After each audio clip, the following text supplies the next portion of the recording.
Good afternoon, everybody. My name is Chris. I work in Scotts Lawn Service Marketing Department, and we're out here today in this beautiful windy spring day in Marysville, Ohio, and we're going to be planting hops to grow beer. So right here is a hops rhizome.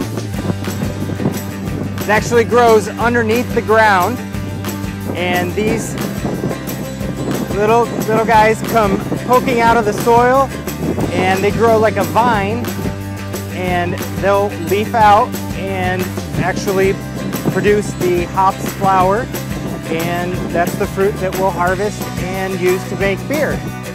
So I will plant this quickly, and then we'll go inside and we can talk some more about some of the specifics, okay?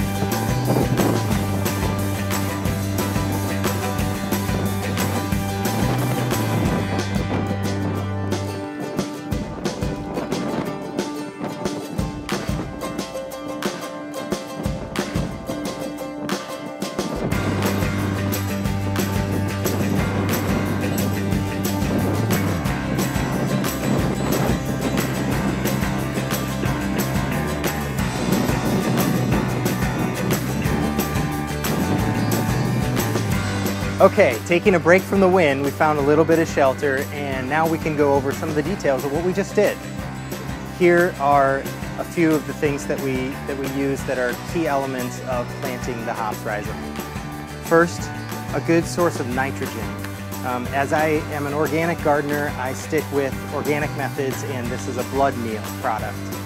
Good source of nitrogen. So I put that in the planting hole along with the rhizome when I planted it. And then when it comes to irrigation, I like soaker hoses. They're easy to put into the raised bed. This one is a shorter length, only 25 feet, so that I can snake it around the bed and hook it up to the hose. Turn on the water for half hour, hour, whatever, and it waters directly to the root source instead of on the plant's leaves, which if you leave the leaves wet, it's more prone to disease activity. And speaking of water, after we put the rhizome and the blood meal in the planting hole, which was just a few inches below the surface of the soil, we watered it, covered with soil, and then watered it in pretty thoroughly with the watering can, just to get it started. We'll start on a regular watering schedule. Within probably the next few days, I'll try to water 1 inch to 1.5 inches per week, depending on what Mother Nature does. That's where the soaker hose comes in handy during the summer months specifically.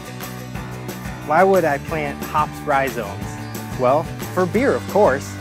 So the plants will grow, like I had said, out there in a vine-like pattern. I have built a trellis out back. We'll see it later.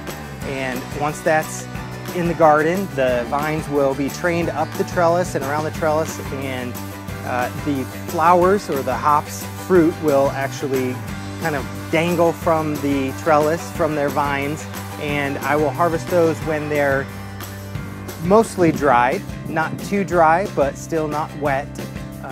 And then I will go through a drying process, and once they are fully dried, they will be the key ingredient in brewing beer.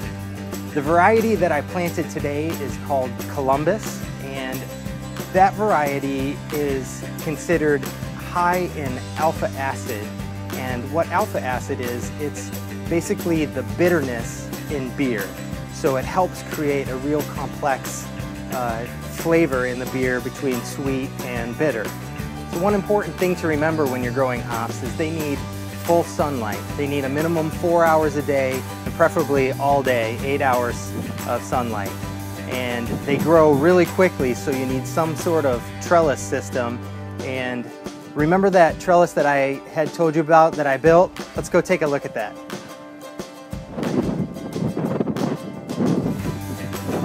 Okay, so here's the trellis that we recently built that'll go out into the raised bed area that we were filming when we planted the hops rhizome. This gives you an idea. It's about 6 or 8 feet tall, and since the hops grow really quickly, they grow on each side of the trellis. They'll come up and over and provide a great canopy of shade, and the hops will kind of hang down, and it'll be easy for me to harvest them when they're ready. Now, since it's windy, as you can see today, and because they need such a good support, we need to put this trellis in the ground with concrete, but since it's spring, it's been a bit too windy and wet. But coming soon, we'll have this in the ground, the hops will be coming up, and I hope you come back and see us. We'll have them trained up, and maybe you can share in some of the harvest.